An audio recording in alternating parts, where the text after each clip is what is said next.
Game week is finally here, and so we're going to take our final look at this Nebraska team that Northwestern plays in the opener. You are Locked On Northwestern, your daily podcast on the Northwestern Wildcats, part of the Locked On Podcast Network, your team every day.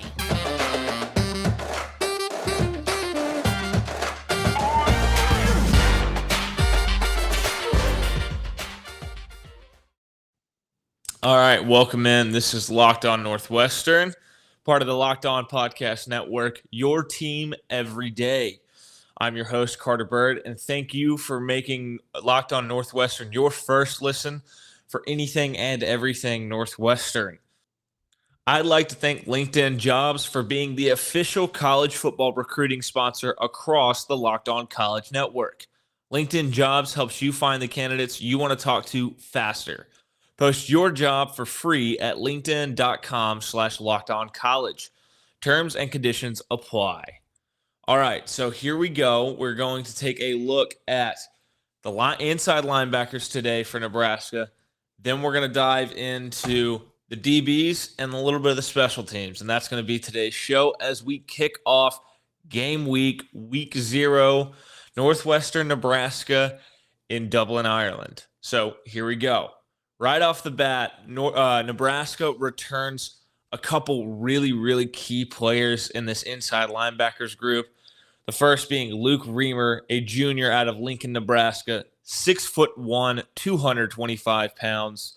He was a 2021 All-Big Ten Honorable Mention nominee, and then he was a one-time Big Ten Defensive Player of the Week winner last season. In 2019, he had 11 tackles and 1 fumble recovery.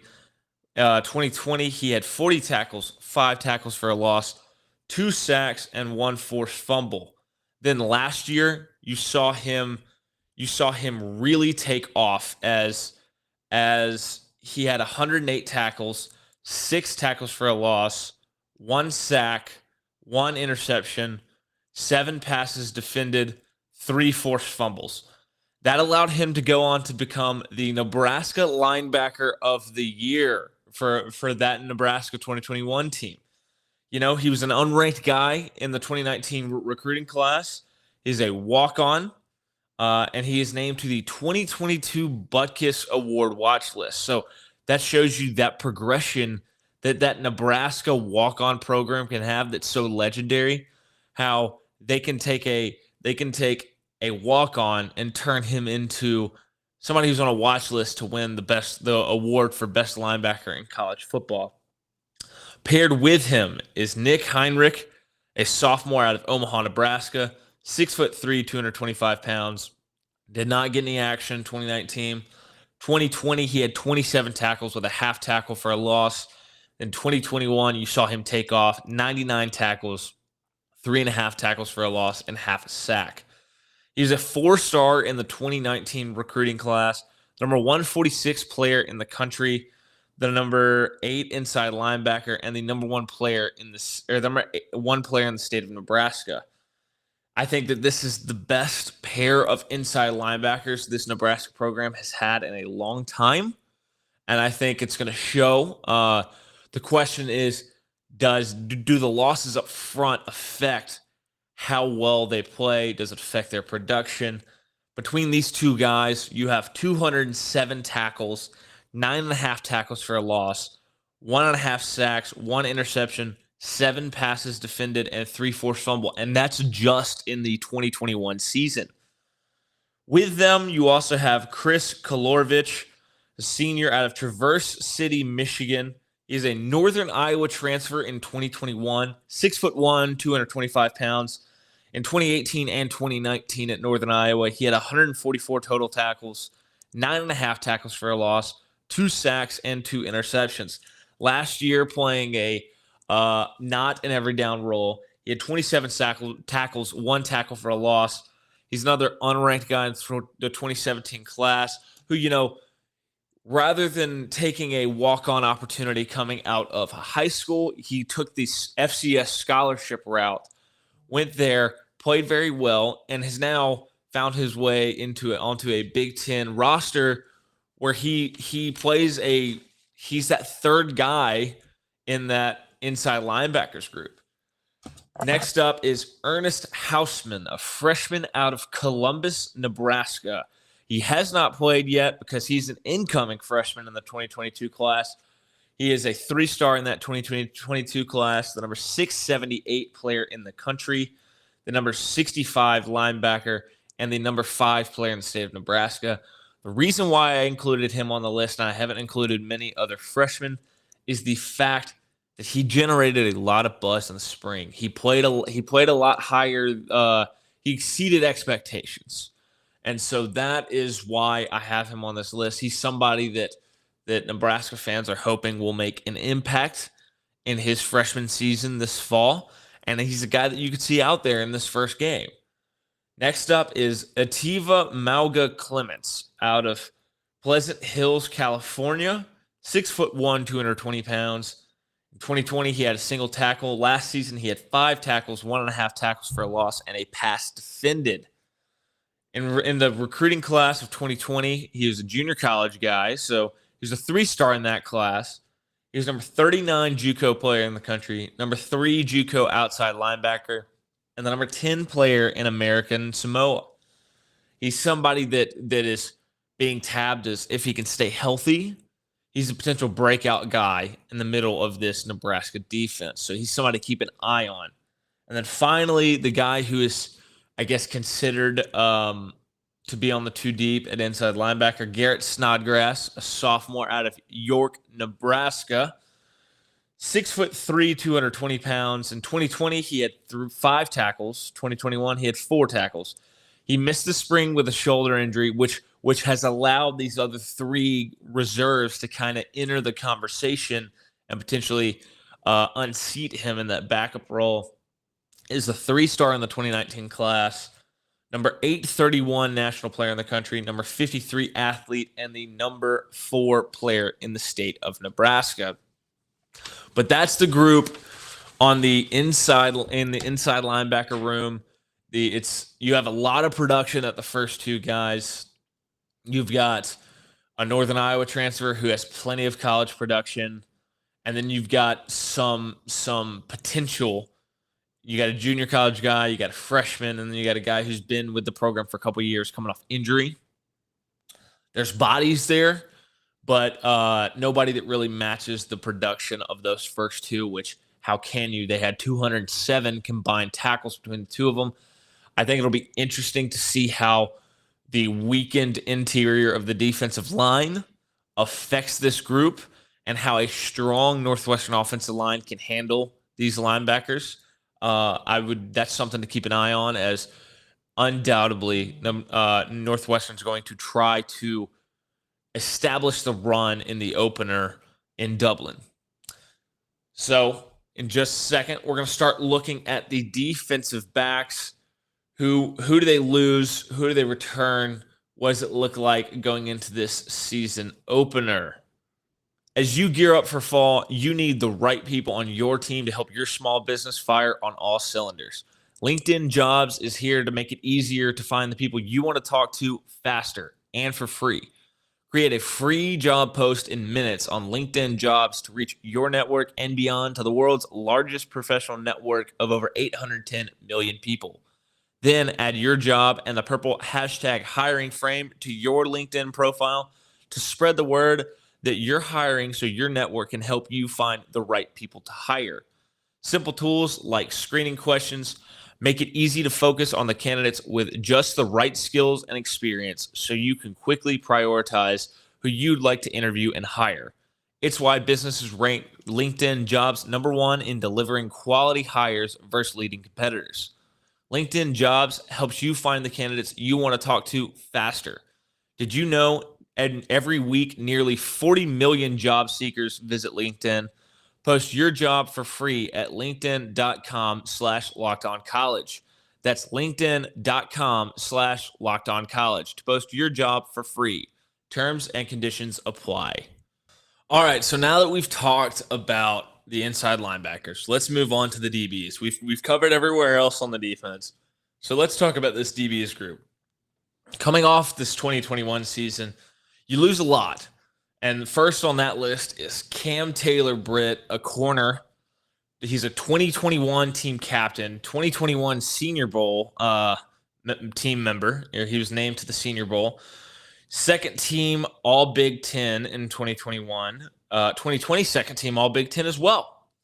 2019 All Big Ten honorable mention and the Boyd Epley Lifter of the Year award. So he's a guy who got after it in the weight room for this Nebraska team.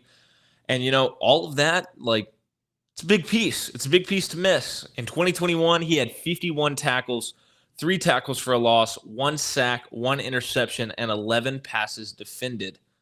Also losing in this group, Deontay Williams, a safety, 2021 All Big Ten honorable mention, and 2020 All Big Ten honorable mention as well. Last season, 46 tackles, 2 tackles for a loss, 4 interceptions, and 7 passes defended. Also, next up, you have Markell De Smuke, a safety, 46 tackles, 1 interception, 1 pass defended, and 1 blocked punt. Another guy who was 2020 and 2021 All Big Ten honorable mention. Next, so with those 3, you lose 143 tackles, 5 tackles for a loss, 1 sack, 6 interceptions, 18 passes defended, and 1 blocked punt off this 2021 DBs group. So that's a lot. That's a lot of experience there, especially when you would prefer your DBs not to have huge tackle numbers. So 46, and 51, that's a lot. It's a lot to replace. It's by far this group probably loses the most experience off the starters. But on the returners, you have Quentin Newsom, a junior out of Sewanee, Georgia, a DB, 6'1", 180 pounds. 2020, he had 11 tackles and a forced fumble. Last year, he had 57 tackles, 2 tackles for a loss, 1 sack, and 4 passes defended. He's a member of the 2019 recruiting class, number 706 nationally, number 55 safety, and the number 70 player in Georgia. Next up, you have Miles Farmer, sophomore, another Georgia kid out of Atlanta, Georgia, another DB, 6'3", 200 pounds. 2019, he registered just a single tackle. 2020, 8 tackles, 2 interceptions, 2 passes defended, and a forced fumble. Then in 2021, he had 30 tackles, half a tackle for loss, 1 interception, 1 pass defended, and 1 fumble recovery. He's also a member of that 2019 recruiting class. He was a 3-star, number 701 national player, number 54 safety, and the number 67 player in the state of Georgia. So he's 5 spots in the national rankings ahead of Quentin Newsom.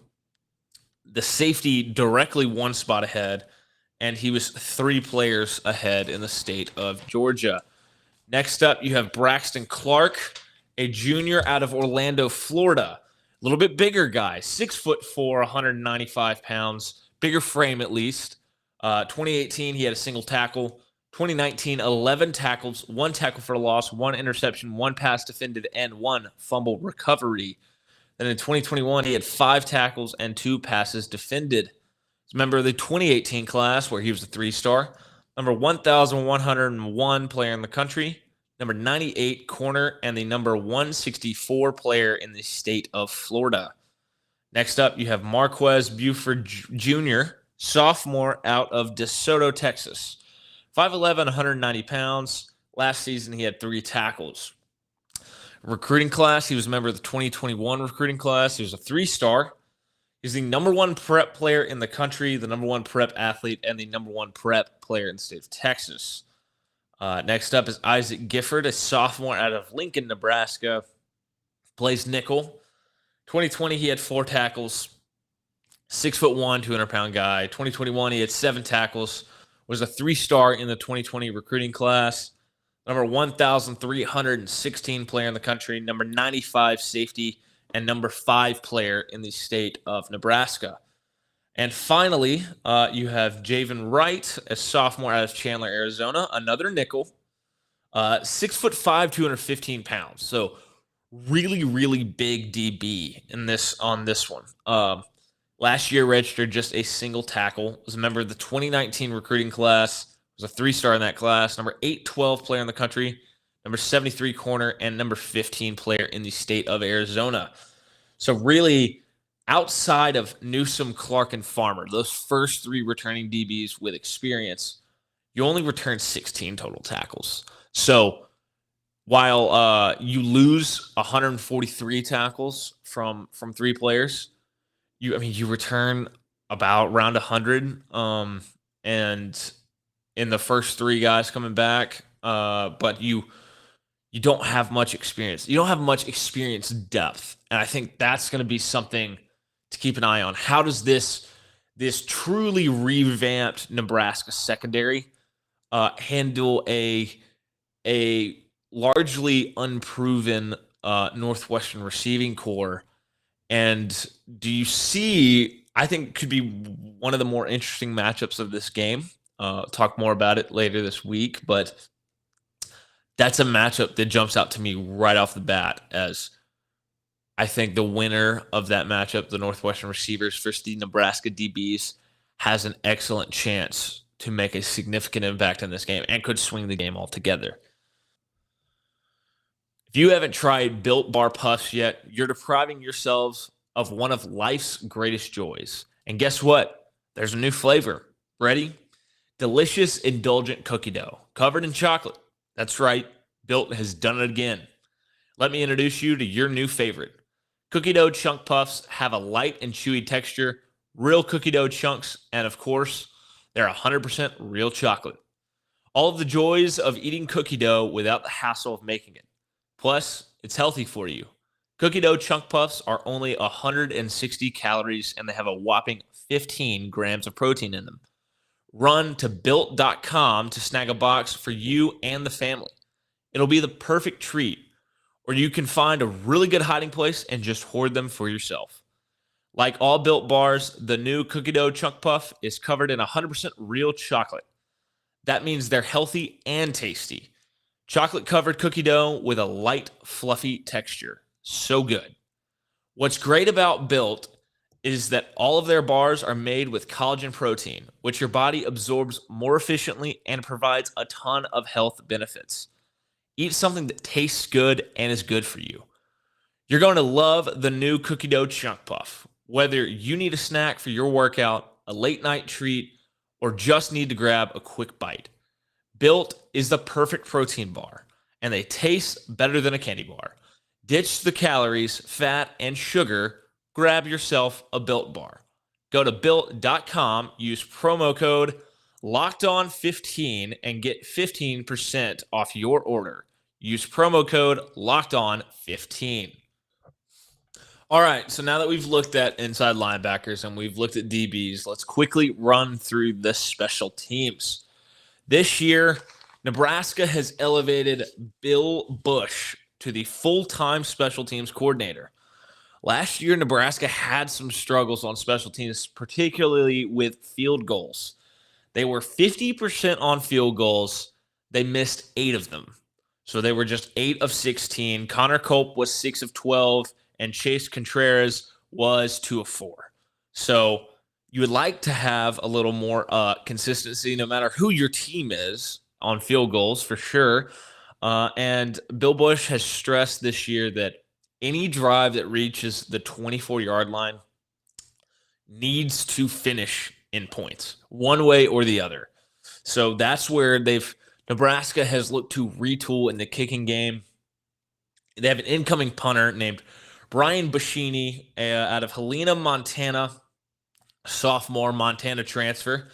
Was the FCS punter of the year in 2021. 2021 FCS first team All-American, and 2021 FCS All Big Sky. In 15 games at Montana, he averaged 45.8 yards per punt, over 75 punts. He had 30 punts of 50 or more yards, and 35 punts inside the opposing 20. So pretty good stats there. I think you can reasonably project that Buschini will be a weapon in the field position game. I mean, anytime you're the FCS punter of the year, you're probably good enough to compete at the FBS level and even the Power 5 level at the Big Ten. They also have an incoming kicker, Timmy Bleak, a kicker out of Atlanta, Georgia, a sophomore, Furman transfer. In 2020, he was second team All-SoCon as a punter. 2021, he was also second team All-SoCon. So he was a SoCon player of the week, special teams player of the week in 2020. He is 21 of 25 in his career on field goals. He also has 91 punts, averaging 42.9 yards. So he's somebody that can also help out in the punting game. But I think they're going to rely on him to be the guy in the kicking game, where he has a career long of 51 yards. So two new faces off the bat there. I would probably have a little more confidence in Bashini to translate over to the P5 level with a little more success. And then now you got to look at the returners, which punt return, they're going to turn to their LSU transfer in wide receiver Trey Palmer, who in his career at LSU in 2019, he returned 3 punts for 65 yards and 1 touchdown. Then in 2020, he had 2 returns for 8 yards. And in 2021, he had 18 returns for 115 yards. So a dangerous guy in the punt return game. And he's also going to take lead duties in the kick return game as well. 2019, he had 1 return for 11 yards. 2020, 7 returns, 241 yards, and a touchdown. 2021, 7 returns, 142 yards. So he's dangerous. He's shifty. He's fast. He's somebody that a lot of schools wanted, but because he followed his position coach to Nebraska, and here he is with a chance in the opener against Northwestern to make an impact in the return game. Personally, I'd try to kick it away from him as much as I can. His partner back there returning kicks likely is going to be running back Anthony Grant, who does not actually have any return stats from his junior college days. If I had to pick and I'm kicking off, I'm kicking it to Anthony Grant. I want him to show me what he is in the return game before I mess with Trey Palmer, just because Trey Palmer's a little bit more of a known commodity. You know he's dangerous, and I've seen it personally. I just wouldn't mess with him. I would try to punt it away from him if I can. I would try to kick it away from him for sure, and I think that's going to be something that's a little more manageable. But yeah, that would be my plan if I'm Northwestern, is try to keep the ball in the return game out of Trey Palmer's hands. So today we talked about the inside linebackers, the one position in the linebacker room that we haven't talked about yet. We talked about the DBs, and we talked about the special teams, and that really gives you the full encompassing look over the last 3-4 episodes of what this Nebraska team is and what they're going to be on Saturday in Dublin against Northwestern. That's probably going to do it for today. I'm your host, Carter Bird. You can follow me on Twitter at CarterBird13 and on Instagram at CarterBird13 as well. Thank you for listening to the Locked On Northwestern podcast, part of the Locked On Podcast Network, your team every day. And thank you for making us your first listen for anything and everything Northwestern. But also, you need to make sure you know what your team is going up against across the Big Ten with Locked On Big Ten. Every day, host Nate Dickinson and local experts of Locked On take you across the Big Ten in 30 minutes. Make Locked On your Big Ten your second listen. Locked On Big Ten.